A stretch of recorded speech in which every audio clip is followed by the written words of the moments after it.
our inflation rate is lower. During 1860 to 1945, per capita national income was rising only at a rate of 0.5%. Is India really growing or India is developing at the same time? $1 million question.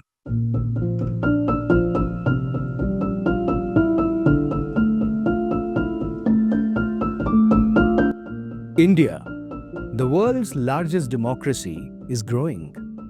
Yes, we have so many parameters. Since 1991 liberalization, the service sector in India is growing.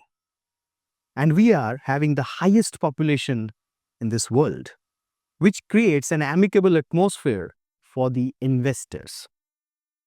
This is Subhrajeet Ganguly. I'm welcoming you all to the Knowledge Series podcast of the Heritage Pod, and to discuss this interesting topic, economic growth versus economic development, we have with us Professor Dr. Debashis Mazumdar. So you talked about the living standard, the lifestyle and all. So we are a diverse country. So when we talk about diversity, so there is also disparity, especially the regional disparity, the allocation of resources. At one end, we are talking about the GDP and the PPP is growing. We are fifth and third. At the same time, India is also very high in hunger index. India's health sector, India's education sector is not at par what the developed countries, so-called what we call them. Or world rank. World rank, No. which is not good. So are we really growing or developing? Again, the question remains same. The same. Yeah. Normally, when we want to address this question of economic development, then first we have to show how with the rise of the growth in income and per capita income, how is the distribution of income? Yep. How much people of the society, how much share in total income? For example, in 1950-51, according to World Inequality Laboratory, there is a laboratory which is headed by now one of the members is Avijit Vinayak Bandyopadhyay. The Nobel laureate. So recent data, it shows that in India during 2022-23, about top 10%, the top reach 10% of the Indian population, they have about 57% share in our national income. And 50% of the middle class and the lower middle class people, they have only 13% share. So this is the inequality. So if there is inequality, if you find inequality in the distribution of income, then it has its implication on the demand pattern. Because normally, greater part of the people, as just you are at the beginning, you told that huge population means huge market. So if there is inequality, there will not huge market, because the common population, their consumption pattern is quite different from that of the top rich. They use the luxurious commodities. So if you observe this type of inequality, then you cannot consider a country where inequality in the distribution is growing as developing. Even on this note, even considering this 8.1% year-on-year growth, the biggest contribution towards the GDP growth is the investment on luxury and premium goods and services. Yeah. Which means one sector is investing more, the others are not investing. Now, please see, if maximum people, the data, please corroborate the data, maximum portion of the total income is concentrated in the hand of 10% rich people, then the investor must satisfy those commodities which are being consumed by the rich people. Absolutely.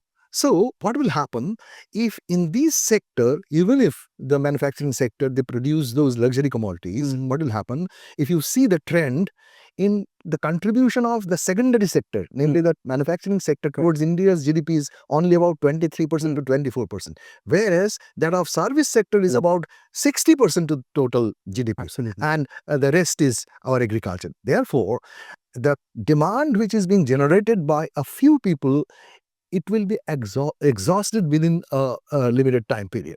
So if you want to have a sustained development, sustained growth, then it must be on a strong footing. There must be investment in manufacturing items which are being used by the common people, which are being used by the other sector. For example, if you manufacture, say, some agricultural implements, that will add to the productivity of agriculture. Yes. So the next point which I want to discuss with you, that we are an agrarian economy. That's what we are studying since childhood, that India is an agrarian economy. However, the service sector is dominating this Indian economy. And we see that is a fallacy. There is a fallacy, and we see farmers are protesting because of those MSP and all. So considering this structure of our economy, which is dominated, which is supposed to be dominated by agriculture, but it is not happening right now. And At the same time, we see a huge rural-urban dichotomy in terms of digital division. Yeah. Because we are living in this information age Yeah. where AI is dominating and other information technologies are dominating.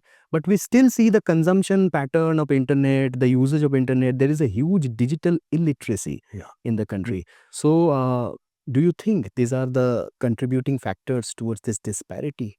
Regional disparity starts from the disparity in infrastructural facility first. For example, if you go to Gosaba, Sundarban area, Sundarban area. you'll find that I have visited there and I have found, say, hospitals, they have their machines, for example, say X-ray machines, they cannot utilize it because of the lack, say, paucity of the electricity power. They have their computers, they cannot use it. They have the skills? Yes. They have the skills. And they have the skills. Even the posts are there, they cannot use it. So it is unnecessary, say, wastage of resource. Absolutely. That is, if you cannot use the resource properly, only because of infrastructural facility. You go to, say, Kuch Bihar. Yeah. So every year you will find that this tomato and potato growers, they are protesting. Why?